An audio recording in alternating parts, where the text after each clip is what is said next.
Every morning, the feed lights up with a barrage of colliding, disparate global crises. We are asked to mentally process a dozen different localized disasters before we even finish our coffee. You read about the friction points of modern geopolitics, where the multi-billion-dollar race for AI supremacy and computing dominance dictates the actions of superpowers. Yet, in that exact same news cycle, you see these invisible digital wars crash into tangible physical walls. NASA's 2028 moon landing faces delays simply because they lack available spacesuits. Right below that, the headlines turn bizarre.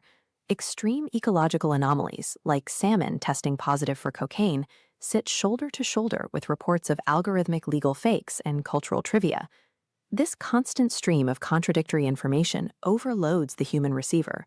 We are trying to parse deep-sea mining disputes alongside algorithmic hallucinations, leaving us in a baseline state of constant, low-grade anxiety. Our default societal response to this anxiety is to try and organize the mess. We assume that if we can just categorize the noise, we can control it.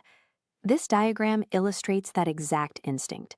We program customized AI agents to scrape the daily chaos and rigidly force those overlapping data points into neat, digestible categories, like the daily Nocesis report.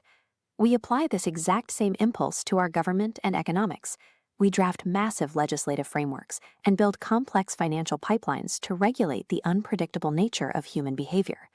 The flaw in this approach is that we are only changing the container. Despite our increasingly sophisticated external systems, the chaotic human content inside remains exactly the same. The dysfunction we see in our external systems originates much closer to home. The chaos of the world is just the chaos of the individual human mind, broadcast on a global scale. Look at the multi-billion-dollar push for AI infrastructure. These pristine, automated halls project perfect logic, but they mask tribal ambitions, built out of competitive fear. We see the same psychological demand in our historical legacy institutions. We construct sprawling hierarchies and unquestionable authority to quiet our own internal human doubts.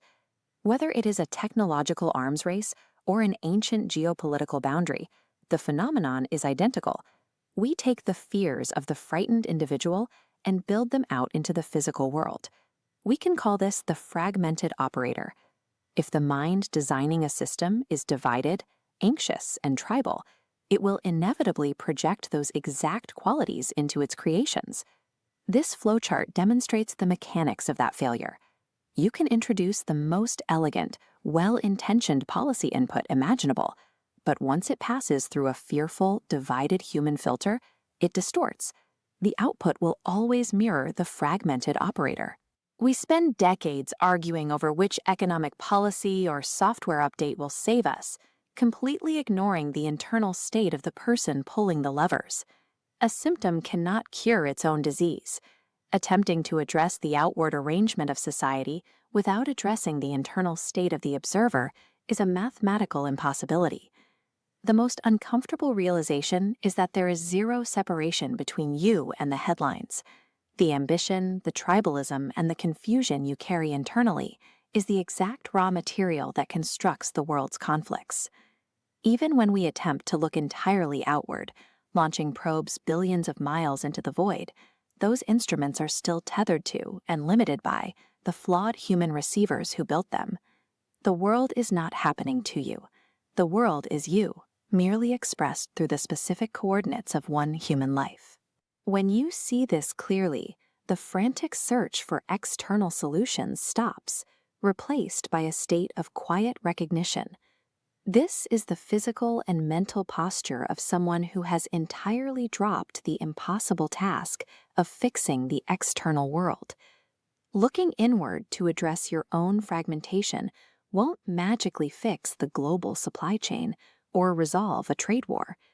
We look inward because it is the only honest place to start, not to solve the world's problems, but to finally notice the reality that has been standing there all along.